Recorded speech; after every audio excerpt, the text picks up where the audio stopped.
Hello everyone, সবাই কেমন আছো? আশা করি সবাই ভালো আছো। তো তোমাদের জন্য আজকে আমি নিয়ে এসেছি একটি ডিমের রেসিপি, যেটিকে অনেকে বলে থাকে ডিমের ঝোল, অনেকে বলে থাকে ডিম বোনা। তো আমরা এটিকে বলে থাকি ডিম বোনা। তো চলো তোমাদের সাথে রেসিপিটি শেয়ার করি। তো প্রথমে আমি ডিমগুলি সিদ্ধ করে নিয়েছি। সিদ্ধ করে নেওয়ার পর এবার এগুলোর খোসা ছাড়িয়ে নিয়েছি। খোসা ছাড়িয়ে নেওয়ার পর এগুলোর মাঝখানে একটু একটু করে কেটে দিয়েছি, যাতে মশলা খুব সহজে এগুলোর ভেতর প্রবেশ করতে পারে। এবার ডিম ভুনা তৈরি করার জন্য আমি এই ডিমগুলোকে ভেজে নিব। তো ভেজে নেওয়ার জন্য আমি এখানে দিয়ে দিব পরিমাণ মতো হলুদের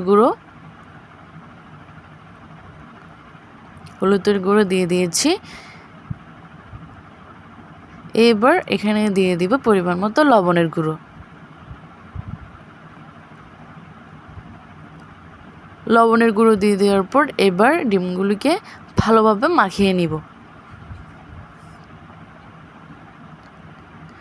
অনেকে আছে ডিম তেলে দেওয়ার সাথে সাথে নিয়ে ফেলে, কিন্তু আমি এটিকে ততক্ষণ পর্যন্ত তেলে ভাজবো যতক্ষণ না পর্যন্ত ডিমগুলো রেড কালার হয়। তো একটি কড়াই নিয়ে নিয়েছি। এখন এখানে দিয়ে দিব পরিমাণ মতো তেল গরম হয়ে আসার পর এবার এখানে আস্তে আস্তে ডিমগুলোকে ভাজতে দিয়ে দিব।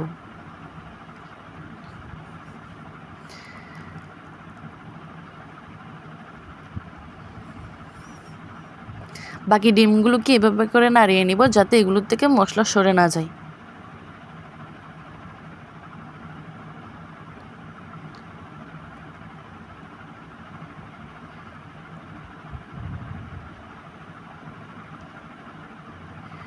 ডিম এভাবে করে রেড কালার করে না ভাজলে আমার খেতে ভালো লাগে না। আমার এভাবে করে রেড কালার করে ভেজে খেতে খুবই ভালো লাগে, সেজন্য এভাবে করে ভেজে নিয়েছি। বাকিগুলোকেও সেমভাবে ভেজে নিয়েছি।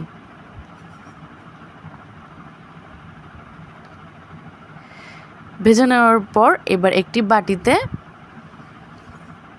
2 টেবিল চামচ মরিচের গুঁড়ো, আধা চামচ হলুদের গুঁড়ো,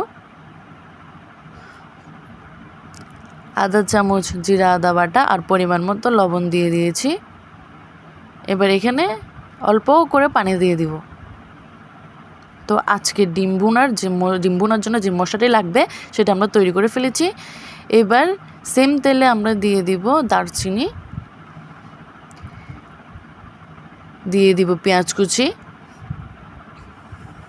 কুচি ব্রাউন কালার হয়ে আসার পর আমরা সেই তৈরি করা মশলাটি দিয়ে দিব। এবার এটা একটু বুদবুদ করে আসলে এখানে দিয়ে দিব সেই টমেটো কুচি দিয়ে ভালোভাবে এটি কষিয়ে নিতে হবে।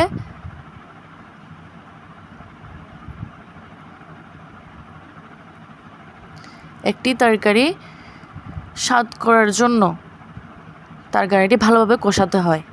এবার এখানে দিয়ে দিব পরিমাণ মতো পানি বুদবুদ হয়ে আসলে এবার এখানে সেই ডিমগুলি ছেড়ে দিব।